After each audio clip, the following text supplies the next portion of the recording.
Engineering പഠനവും അങ്ങനെ നല്ലൊരു ജോലിയും അങ്ങനെ ഒരു ജീവിതം എൻ്റെ ഒരു വലിയൊരു സ്വപ്നമായിരുന്നു. ആ ഒരു സ്വപ്നത്തിൻ്റെ അടുത്തെത്തിയ ആ ഒരു നിമിഷത്തിലാണ് ഇത്തരത്തിൽ എൻ്റെ ജീവിതത്തിൽ തന്നെ എല്ലാ വഴിയെയും മാറ്റിമറിക്കുന്ന രീതിയിലൊരു ചിന്ത എൻ്റെ ഉള്ളിൽ ഉണ്ടാകുന്നത്. അവിടെ കോളേജിൽ ദൈവത്തെയൊക്കെ കുറച്ച് മറന്ന് ലോകത്തിൻ്റെതായ വഴിയിലൂടെ അങ്ങനെ ഒരു ഒഴുക്കിൽപ്പെട്ട് നീങ്ങുന്ന ഒരു അവസ്ഥയിലായിരുന്നു. എൻ്റെ ഇഷ്ടത്തെ ഞാൻ എപ്പം വേണ്ടെന്ന് വെച്ചുവോ ആ സമയത്തൊക്കെ ഈശോ എൻ്റെ ജീവിതത്തിൽ പ്രവർത്തിച്ചതായിട്ട് എനിക്ക് അനുഭവിക്കാനായിട്ട് സാധിച്ചിട്ടുണ്ട്.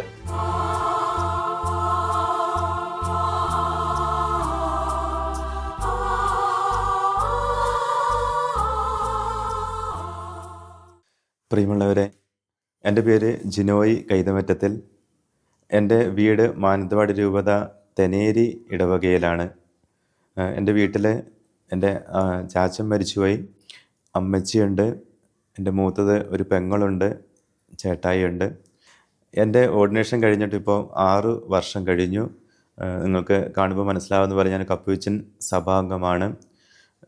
എൻ്റെ ഓർഡിനേഷന് ശേഷം ഞാൻ 1 വർഷം മണിപ്പാല് ഇടവകയിൽ ശുശ്രൂഷ ചെയ്തിട്ടുണ്ട്. അതിനുശേഷം ഇവിടെ കപ്പുച്ചിൻ സഭയുടെ സ്ഥാപനമായ ആത്മാ ബുക്സിൽ 5 വർഷമായിട്ട് ഞാൻ സേവനം ചെയ്തു വരികയാണ്.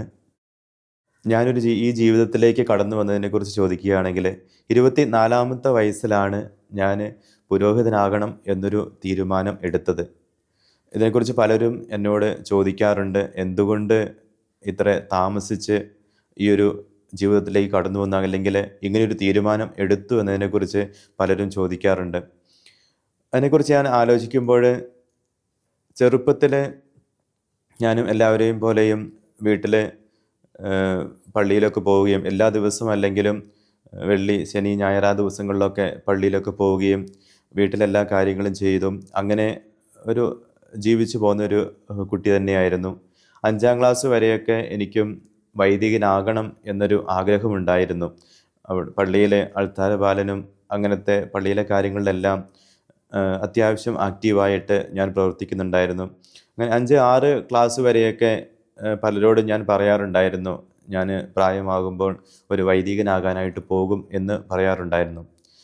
എന്നാൽ വീണ്ടും ഒരു 8ാം ക്ലാസ്സൊക്കെ എത്തിയപ്പോഴത്തേക്കും എൻ്റെ ഉള്ളിൽ നിന്ന് ആ ആഗ്രഹം തനിയെ നഷ്ടപ്പെട്ടു. അതിനുശേഷം എൻ്റെ പെങ്ങളായാലും എൻ്റെ ബ്രദറായാലും ഒരു എൻജിനീയറിംഗ് ഫീൽഡിലേക്കാണ് പോയത്. അതുകൊണ്ട് തന്നെ സ്വാഭാവികമായിട്ടും 8ാം ക്ലാസ്സൊക്കെ എത്തിയപ്പോഴത്തേക്കും എനിക്കും ഒരു എൻജിനീയർ ആകണം എന്ന് തന്നെയായിരുന്നു എൻ്റെ ആഗ്രഹം. പിന്നീട് ഒരിക്കലും ഇങ്ങനെ വൈദികനാകണമെന്നോ അല്ലെങ്കിൽ ഈശോയുടെ വഴിയെ സഞ്ചരിക്കണമെന്നോ അങ്ങനത്തെ ഒരു ആഗ്രഹം എൻ്റെ ഉള്ളിൽ ഒരിക്കലും ഉണ്ടായിട്ടില്ല.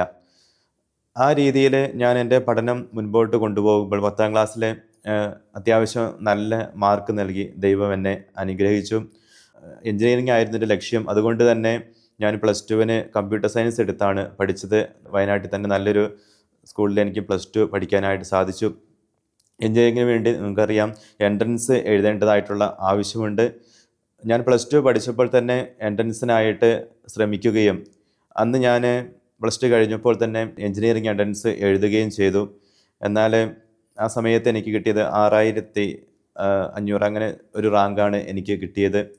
അതിനുശേഷം വീണ്ടും നല്ലൊരു കോളേജിൽ അഡ്മിഷൻ കിട്ടാനായിട്ട് 1 വർഷവും കൂടി പഠിച്ചു കഴിഞ്ഞാൽ നല്ല രീതിയിൽ നല്ല റാങ്ക് നേടാനായിട്ട് സാധിക്കും എന്ന് അന്നെനിക്ക് തിരിച്ചറിഞ്ഞു. അതുകൊണ്ട് തന്നെ ഞാൻ കോഴിക്കോട് ഉള്ള ഒരു സ്ഥാപനത്തിൽ എൻട്രൻസ് കോച്ചിങ്ങിനായിട്ട് ചേർന്നു. 1 വർഷം മുഴുവനായിട്ട് എൻജിനീയറിംഗ് എൻട്രൻസ് പഠിക്കാനായിട്ട് കോഴിക്കോട് ഒരു സ്ഥാപനത്തിൽ ചേർന്നു. നല്ലപോലെ തന്നെ പഠിക്കുകയും ഞാൻ പ്രതീക്ഷിച്ചതിനേക്കാളും കൂടുതൽ ഞാൻ 1000-ൽ താഴെ ഒരു റാങ്കിലേക്ക് എത്തണമെന്നായിരുന്നു എൻ്റെ ആഗ്രഹം. ഞാൻ പ്രതീക്ഷിച്ചേക്കാൾ എൻ്റെ ആഗ്രഹത്തെക്കാളൊക്കെ ഉപരിയായിട്ട് 251-ാം റാങ്ക് എനിക്ക് അന്ന് ലഭിച്ചു. അതുകൊണ്ട് തന്നെ ഞാൻ പ്രതീക്ഷിച്ചതിനേക്കാളും നല്ലൊരു കോളേജിൽ, കേരളത്തിലെ തന്നെ 1ാമത്തെ കോളേജായ തിരുവനന്തപുരം എഞ്ചിനീയറിംഗ് കോളേജിൽ എനിക്ക് അഡ്മിഷൻ നേടാനായിട്ട് സാധിച്ചു.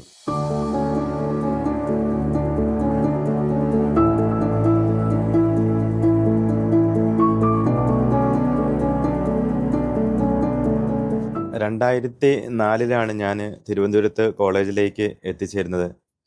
അപ്പോൾ തീർച്ചയായിട്ടും അന്ന് നല്ലൊരു അടിച്ചു പൊളിച്ചൊരു കോളേജ് ലൈഫ് തന്നെയായിരുന്നു എൻ്റെയും സ്വപ്നത്തിലുണ്ടായിരുന്നത്. ഗവൺമെൻറ് കോളേജ്, ഗവൺമെൻറ് ഹോസ്റ്റല്, അപ്പോൾ അങ്ങനെ ഒരു ജീവിതവും സ്വപ്നം കണ്ട് തന്നെയാണ് ഞാനും കോളേജിലേക്ക് ചെല്ലുന്നത്. പിന്നെ എൻ്റെ ഒരു ആത്മീയമായ ജീവിതത്തെക്കുറിച്ച് ചിന്തിക്കുകയാണെങ്കിൽ കോളേജിലേക്ക് ചെന്ന് കഴിഞ്ഞപ്പോഴും ഞായറാഴ്ചയൊക്കെ പള്ളിയിൽ പോകും. അതിൽ കൂടുതൽ ഇട ദിവസങ്ങളിൽ അങ്ങനെയൊന്നും പള്ളിയിൽ പോവാറില്ലായിരുന്നു. വീണ്ടും തിരുവനന്തപുരത്ത് കോളേജിൽ ജീസസ് യൂത്തിൻ്റെ ആക്റ്റീവായിട്ടുള്ള ഒരു ഗ്രൂപ്പ് ഉണ്ടായിരുന്നു.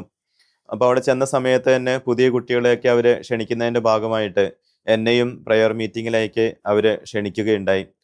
അപ്പോൾ ആദ്യം ചെല്ലുന്ന സമയത്ത് സീനിയേഴ്സിനെയൊക്കെ പേടിയുള്ളത് കൊണ്ടും അവരെ വിളിച്ച സമയത്ത് വെള്ളിയാഴ്ചകളിൽ പ്രയർ മീറ്റിംഗ് ഉണ്ടായിരുന്നു അവിടെ അടുത്തുള്ളൊരു പള്ളിയിൽ. അപ്പോൾ അവിടെ പ്രയർ മീറ്റിങ്ങിനൊക്കെ ആദ്യമൊക്കെ കുറേ ദിവസങ്ങളിൽ പോവുമായിരുന്നു. പിന്നീട് കുറച്ച് മാസങ്ങളൊക്കെ കഴിഞ്ഞപ്പോൾ പ്രയർ മീറ്റിംഗ് അതിന് പോവാതെയായി. വീണ്ടും കോളേജിൻ്റേതായ ഒരു ജീവിതത്തിൽ മുഴുകി ദൈവത്തെയൊക്കെ കുറച്ച് മറന്ന് ലോകത്തിൻ്റെതായ വഴിയിലൂടെ അങ്ങനെ ഒരു ഒഴുക്കിൽപ്പെട്ട് നീങ്ങുന്ന ഒരു അവസ്ഥയിലായിരുന്നു. അങ്ങനെ സെക്കൻഡ് ഇയറിൽ അവിടെ കോളേജിൽ ജീസസ് യൂത്തിലെ കുട്ടികളെല്ലാവരും കൂടി കണ്ടക്ട് ചെയ്യുന്ന ധ്യാനം നടന്നു. അന്ന് ഡോക്ടർ ജോൺ ആയിരുന്നു ധ്യാനിപ്പിക്കാനായിട്ട് വന്നത്. ആ ധ്യാനത്തിൽ പങ്കെടുക്കണമെന്ന് എവിടെയോ ഒരു ആഗ്രഹമുണ്ടായിരുന്നു. അങ്ങനെ ജീസസ് യൂത്തിലെ കുട്ടികൾ വിളിച്ചപ്പോൾ ആ ധ്യാനത്തിനായിട്ട് ഞാൻ പോയി. ആ ധ്യാനത്തിൽ വെച്ച് തീർച്ചയായിട്ടും എനിക്ക് വലിയൊരു അനുഭവം ഉണ്ടായി. ഇങ്ങനെയൊന്നും ജീവിച്ചാൽ പോരാ എന്നും കുറച്ചുകൂടി വിശുദ്ധിയിലൊക്കെ ജീവിക്കണമെന്നും ദൈവത്തിനായിട്ട് ജീവിക്കണമെന്നും ഒക്കെ എൻ്റെ ഉള്ളിൽ വലിയൊരു ആഗ്രഹമുണ്ടായി. ആ ധ്യാനം കഴിഞ്ഞ് ഞാൻ തിരിച്ചു വന്നപ്പോൾ എൻ്റെ ജീവിതം ശരിക്കും പറഞ്ഞാൽ അന്ന് വരെ നടന്നതിൽ നിന്നും തീർച്ചയായിട്ടും നേരെ ഓപ്പോസിറ്റ് ദിശയിൽ ആ ഒരു രീതിയിൽ ജീവിക്കാനായിട്ട് ഞാൻ തുടങ്ങി.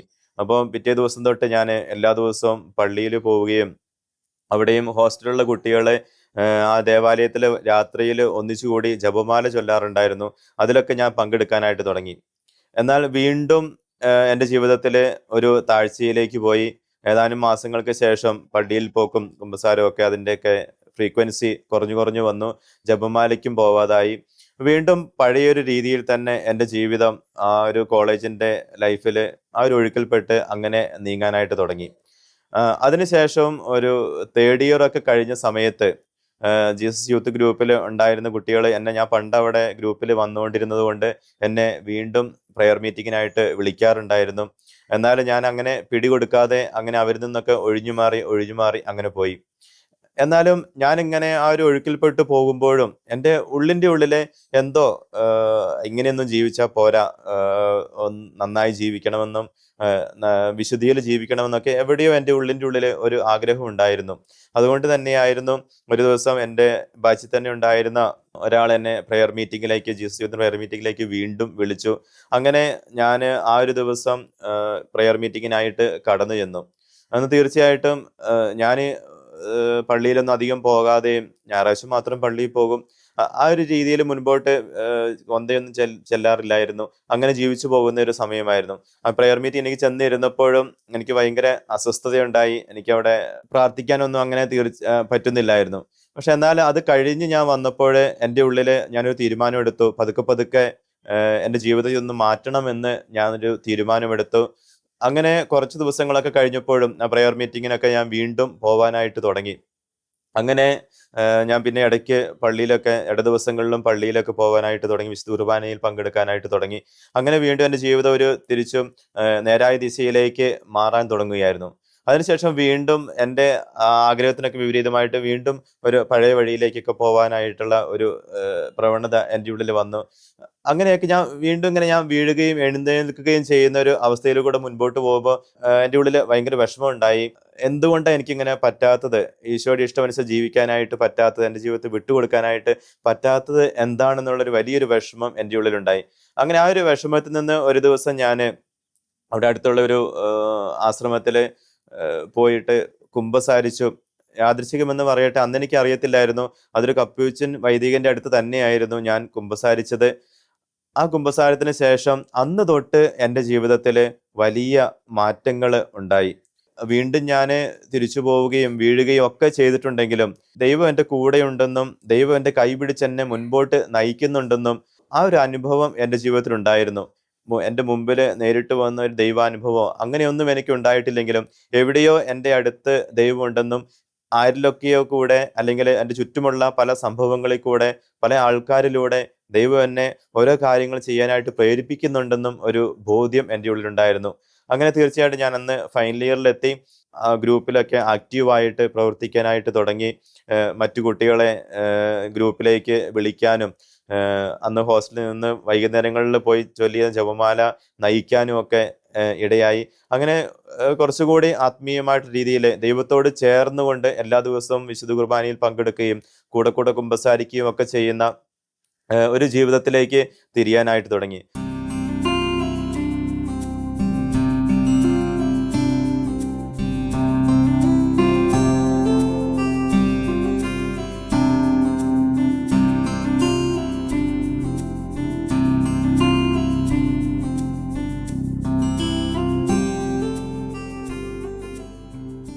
ആ രീതിയിൽ ഞാൻ മുൻപോട്ട് പോകുമ്പോൾ അന്ന് ഫൈനൽ ഇയർ ആയപ്പോഴും കോളേജിലെ ക്യാമ്പസ് സെലക്ഷനൊക്കെ നടന്നു.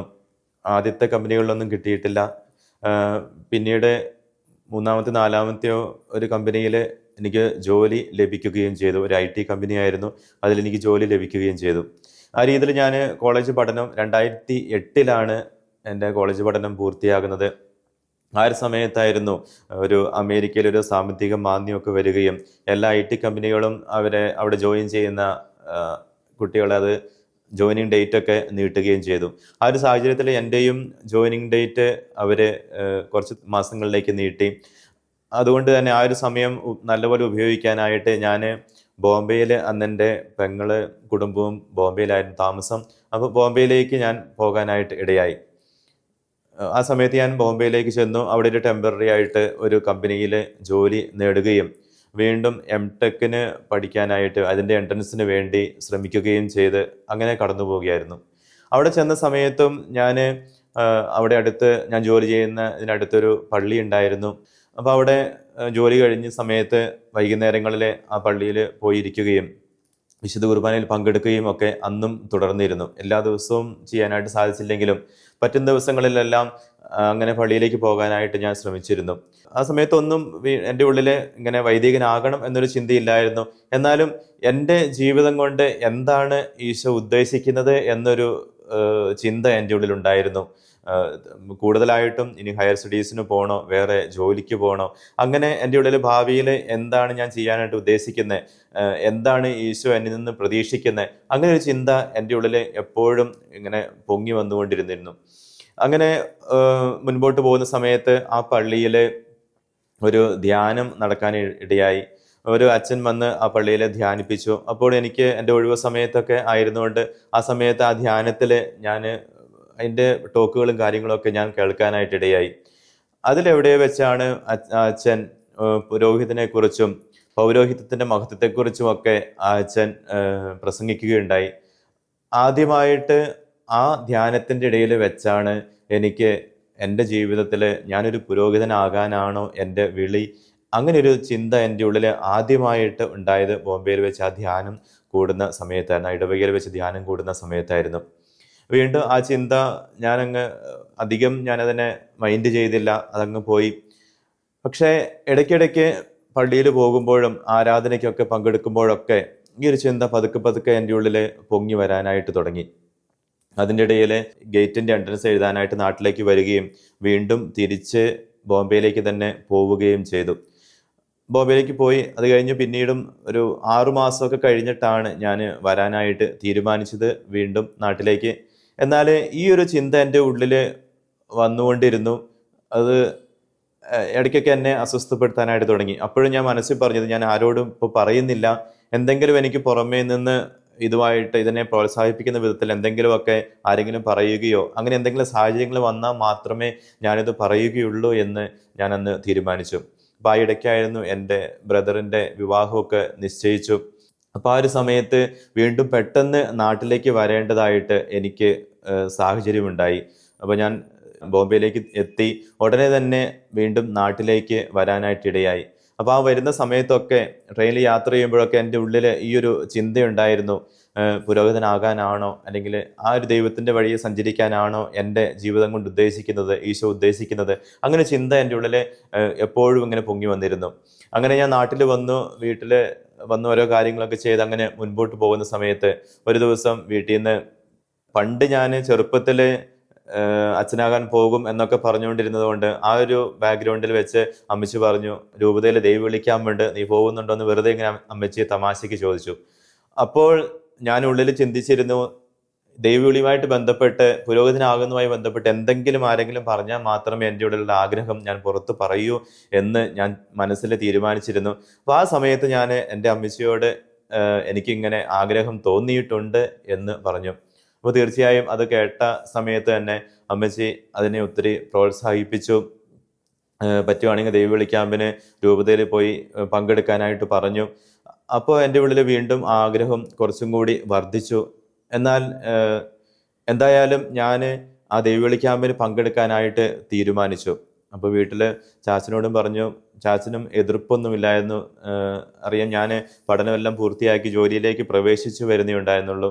അപ്പം എന്തായാലും ഞാൻ തീരുമാനമെടുക്കുന്നതിന് മുമ്പ് എന്തായാലും ക്യാമ്പിന് പങ്കെടുക്കാമെന്ന്, രൂപതയിലെ ക്യാമ്പിന് പങ്കെടുക്കാമെന്ന് തീരുമാനിച്ചു. അങ്ങനെ ഞാൻ രൂപത ക്യാമ്പിനായിട്ട് പോവുകയായിരുന്നു. മാനന്തവാടി രൂപതയിൽ വെച്ച് ക്യാമ്പ് നടന്നു. ഒത്തിരി കുട്ടികളുണ്ടായിരുന്നു. അധികം പേരും 10ാം ക്ലാസ് കഴിഞ്ഞ് വന്നവരും അങ്ങനെയുള്ളവരായിരുന്നു ഉണ്ടായിരുന്നത്. ആ ക്യാമ്പിൽ ഞാൻ എല്ലാ കാര്യങ്ങളും ക്ലാസ്സുകളൊക്കെ കേട്ട് ഇങ്ങനെ മുൻപോട്ട് പോയി. അപ്പോൾ എൻ്റെ ഉള്ളിലുണ്ടായിരുന്നൊരു ചിന്ത, ഞാൻ ഇത്രയും 24 വയസ്സായി എനിക്ക്. ആ ഒരു സമയത്ത് ഞാൻ സെമിനാരിയിൽ പോവുകയാണെങ്കിൽ തീർച്ചയായും ഞാൻ തീർച്ചയായും സെമിനാരിയിൽ നിൽക്കണം, വൈദികനാകണം, ഒരിക്കലും തിരിച്ചു വരാനായിട്ട് ഇടയാകരുത്. അപ്പോൾ എൻ്റെ തീരുമാനം അത്ര ഉറച്ചതായിരിക്കണം എന്നൊരു ചിന്ത എൻ്റെ ഉള്ളിലുണ്ടായിരുന്നു. അപ്പോൾ അതിനു വേണ്ടി ഞാൻ ഈശോയോട് പ്രാർത്ഥിച്ചുകൊണ്ടിരുന്നു. അങ്ങനെ ഉറച്ചൊരു തീരുമാനം എടുക്കാനും എന്താണ് എൻ്റെ ജീവിതം കൊണ്ട് ഉദ്ദേശിക്കുന്നതെന്ന് തീർച്ചയായും എനിക്ക് മനസ്സിലാക്കി തരണമേ എന്ന് ഞാനിങ്ങനെ പ്രാർത്ഥിച്ചുകൊണ്ടിരുന്നു.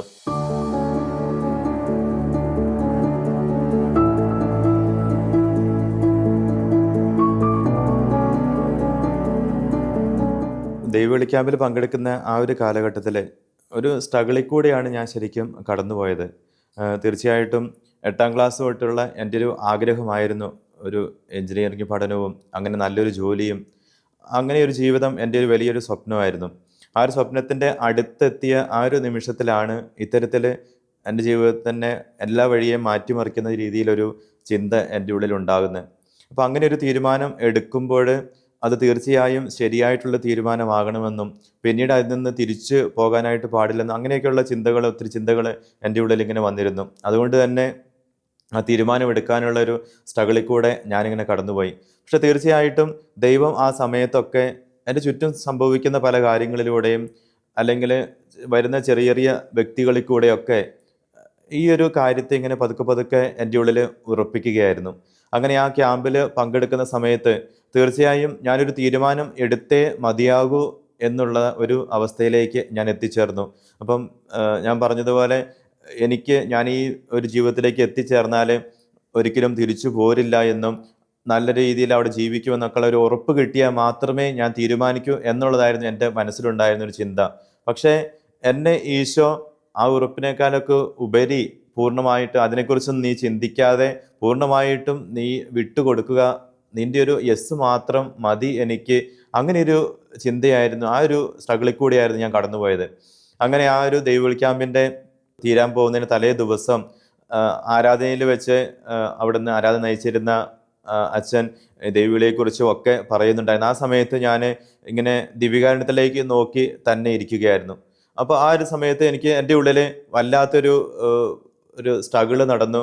നീ തീർച്ചയായും യെസ് പറയുന്നുണ്ടെങ്കിൽ ഇപ്പോൾ നീ യെസ് പറയണം എന്നുള്ളൊരു ചിന്ത എൻ്റെ ഉള്ളിൽ വല്ലാതെ വന്നു. ഈശോ പറയുന്ന പോലെ വന്നു. എന്നാൽ എൻ്റെ ഉള്ളിലുള്ള ബാക്കി പേടിയും, എങ്ങനെ ഞാൻ ഈ ജീവിതത്തിലേക്ക് തീരുമാനിച്ചാൽ എങ്ങനെയുണ്ടാവും, ബാക്കിയുള്ളവർ എങ്ങനെ ഇതിനെ കാണും, എനിക്കിത് ജീവിക്കാനായിട്ട് സാധിക്കുമോ, അങ്ങനെയുള്ള പല പേടികളും എൻ്റെ ഉള്ളിൽ ഉണ്ടായിരുന്നു. അതുകൊണ്ട് തന്നെ എനിക്ക് യെസ് പറയാനായിട്ട് ബുദ്ധിമുട്ടുണ്ടായിരുന്നു.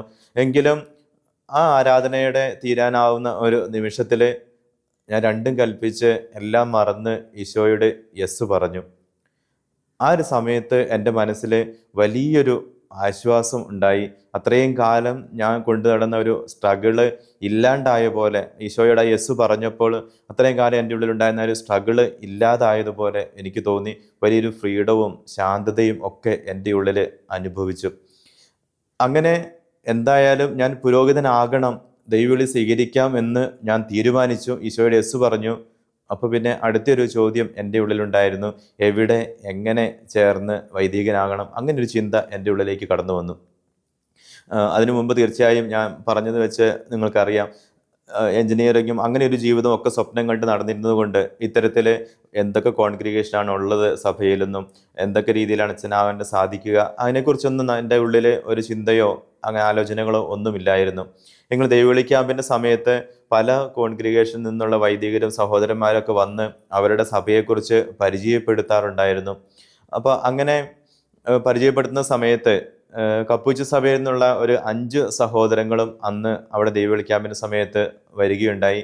അവർ വന്ന് അവർ പറഞ്ഞത് ഏറ്റവും സിമ്പിളായിട്ടുള്ള രീതിയിൽ ഈശോയെ ഫ്രാൻസിസിൻ്റെ വഴിയിലൂടെ ശുശ്രൂഷിക്കാനായിട്ട് ആഗ്രഹിക്കുന്ന ആൾക്കാരുണ്ടെങ്കിൽ ഞങ്ങളുടെ കൂടെ വരിക, അങ്ങനെ സിമ്പിളായിട്ടുള്ള കുറച്ച് വാക്കുകളിലൂടെ അവരന്ന് സംസാരിക്കുകയുണ്ടായി.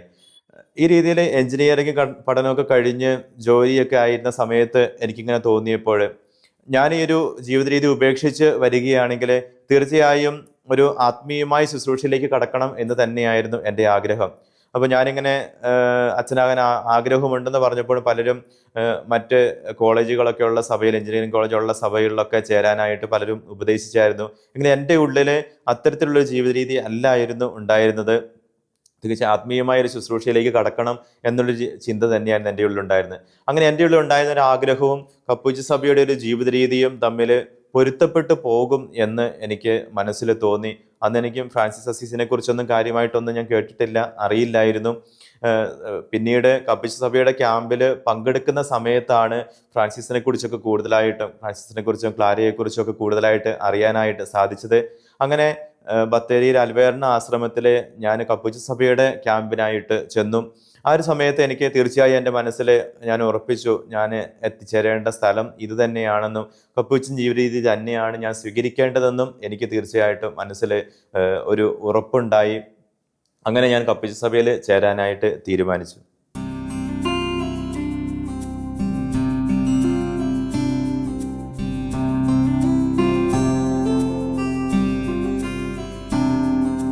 പുരോഹിതനാകാനായിട്ട് ഞാൻ തീരുമാനമെടുത്ത് വീട്ടിലെല്ലാം പറഞ്ഞു.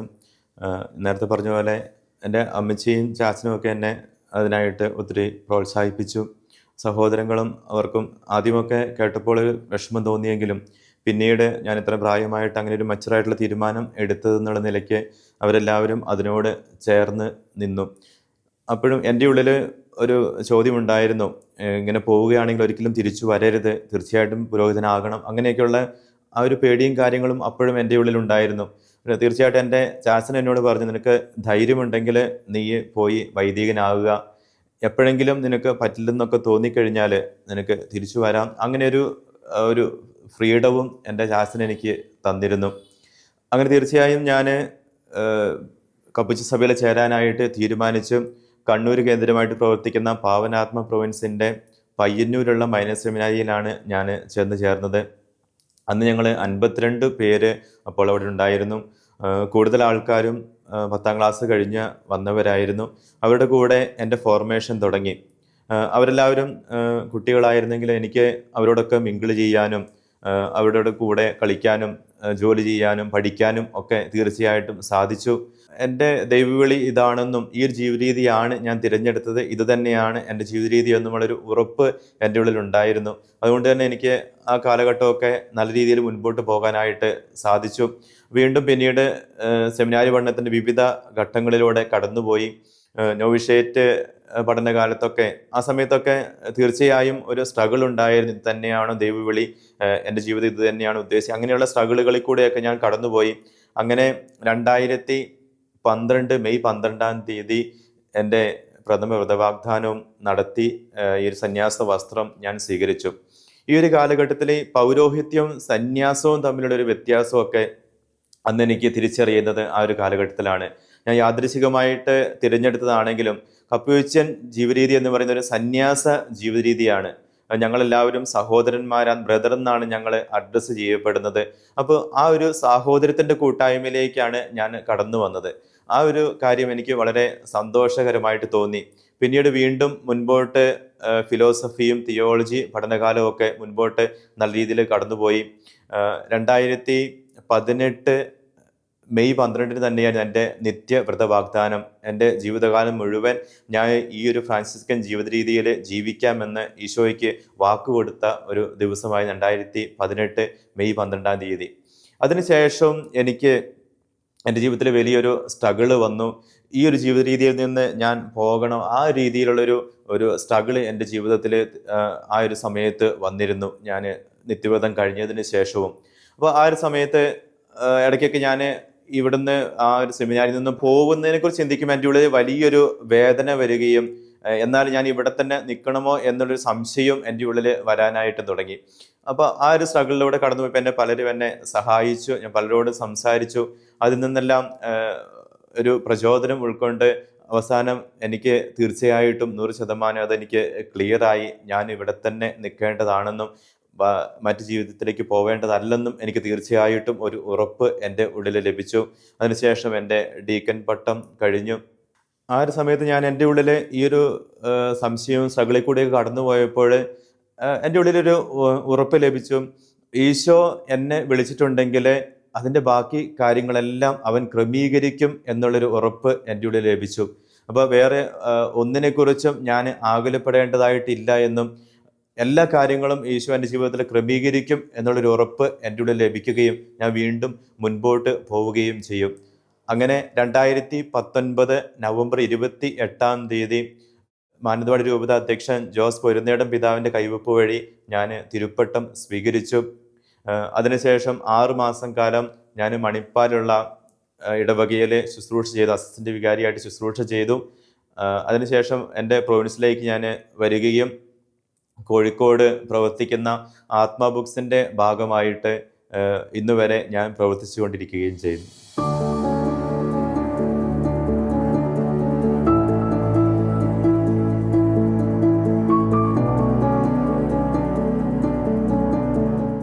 ഞാനിങ്ങനെ ഒരു ജീവിതത്തിലേക്ക് കടന്നു വന്നതിനെക്കുറിച്ച് പലരും ചിലപ്പോൾ ചോദിക്കാറുണ്ട്, എങ്ങനെയാണ് ഈ ദൈവവിളി ലഭിച്ചതെന്നും അങ്ങനെയൊക്കെ. അപ്പോൾ അതിനുള്ള എനിക്കുള്ളൊരു ഉത്തരം, നമ്മൾ ഈ ഒരു ജീവിതത്തിലേക്ക് വരാനുള്ളതാണെങ്കിൽ അത് ദൈവം നമ്മുടെ ഉള്ളിൽ തീർച്ചയായും തോന്നിപ്പിക്കും. നമുക്ക് മറിച്ചൊരു തീരുമാനം എടുക്കാനായിട്ട് നമുക്ക് സാധിക്കുകയില്ല. ആ ദൈവത്തിൻ്റെ ഇഷ്ടമനുസരിച്ച് തന്നെ നമുക്ക് മുൻപോട്ട് പോകാനേ പറ്റുള്ളൂ. ബാക്കി എല്ലാ കാര്യങ്ങളും നമ്മുടെ ചുറ്റും സംഭവിക്കുന്ന എല്ലാ കാര്യങ്ങളും അതിനായിട്ട് ക്രമീകരിക്കുകയും ആ ഒരു തീരുമാനത്തിലേക്ക് ദൈവം നമ്മളെ എത്തിക്കുകയും ചെയ്യും. വീണ്ടും ഞാനൊരു എൻജിനീയറിങ് സ്വപ്നവും വലിയൊരു ജോലിയും അങ്ങനെ ജീവിതമൊക്കെ സ്വപ്നം കണ്ട് മുൻപോട്ട് പോയിട്ട് അതിൽ ഉപേക്ഷിച്ച് ഇതൊക്കെ ലഭിച്ചിട്ടും ഉപേക്ഷിച്ചിട്ട് എന്തിനാണ് വന്നതെന്നൊക്കെ ചോദിക്കാറുണ്ട്. അപ്പോൾ അതിലേക്ക് എനിക്കുള്ളൊരു ഉത്തരം, പത്രോസിനെ ഈശോ വിളിക്കുന്ന ഭാഗം. വളരെ നേരം പത്രോസ് മീനിന് വേണ്ടി ശ്രമിക്കുകയും വല വീശുകയും ഒക്കെ ചെയ്തു, മീൻ ലഭിക്കാതെ ഇരിക്കുന്നു. ആ ഭൗതികമായ പത്രോസിൻ്റെ ആ ഒരു ആഗ്രഹത്തെ ഈശോ സാധിച്ചു കൊടുക്കുകയാണ്. വല നിറയെ അവന് മീൻ കിട്ടും നമുക്ക് കാണാനായിട്ട് സാധിക്കും.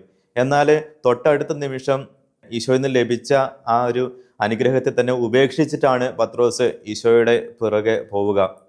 അപ്പോൾ ചിലപ്പോൾ നമ്മുടെ ജീവിതത്തിലും പല വഴിയിലൂടെയും പല രീതിയിലും ഈശോ നയിക്കും, പല കാര്യങ്ങളും നമുക്ക് നൽകും. എന്നാൽ അവൻ തന്നെ അതിനെ ഉപേക്ഷിക്കാനായിട്ട് ചിലപ്പോൾ നമ്മളെ പ്രേരിപ്പിക്കും. അവൻ തന്നെ നമ്മളെ പ്രേരിപ്പിക്കുമ്പോൾ നമുക്കൊരിക്കലും അതൊരു ആയാസകരമായിട്ടുള്ള കാര്യമായിരിക്കില്ല. നമുക്ക് തീർച്ചയായും വളരെ സിമ്പിളായിട്ട് അതിനെയൊക്കെ ഉപേക്ഷിച്ച് ഈശോയെ മാത്രം നോക്കി പോകാനായിട്ട് നമുക്ക് സാധിക്കും. നമ്മുടെ ഇഷ്ടവും ഈശോയുടെ ഇഷ്ടവും തമ്മിലുള്ള സ്ട്രഗിളാണ് നമ്മുടെ ജീവിതത്തിൽ ഉടനീളം നടക്കുക.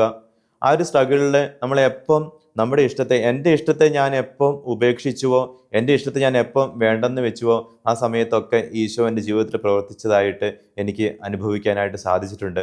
നമുക്കറിയാം, ഒത്തിരി വലിയ കാര്യങ്ങളൊന്നും ഫ്രാൻസിസ് തൻ്റെ ജീവിതത്തിൽ ചെയ്തില്ല. ഈശോയുടെ ഇഷ്ടമനുസരിച്ച് ഈശോയെ അനുകരിച്ച് ഓരോ കാര്യങ്ങൾ ചെയ്ത് ഫ്രാൻസിസ് ഒരു പുഴ പോലെ ഈ ഭൂമിയിലൂടെ ഒഴുകി നീങ്ങുകയായിരുന്നു. അതുപോലെ തന്നെ മറ്റുള്ളവർക്ക് നന്മ ചെയ്ത് ഈശോയുടെ ഇഷ്ടത്തിന് പൂർണ്ണമായിട്ടും എന്നെ തന്നെ വിട്ടുകൊടുത്ത് ഈ ഭൂമിയിലൂടെ ഈ സന്യാസത്തിലൂടെ ഒരു പുഴയായിട്ട് ഒഴുകി തീരുവാനായിട്ട് നിങ്ങൾ എനിക്ക് വേണ്ടി പ്രാർത്ഥിക്കണം.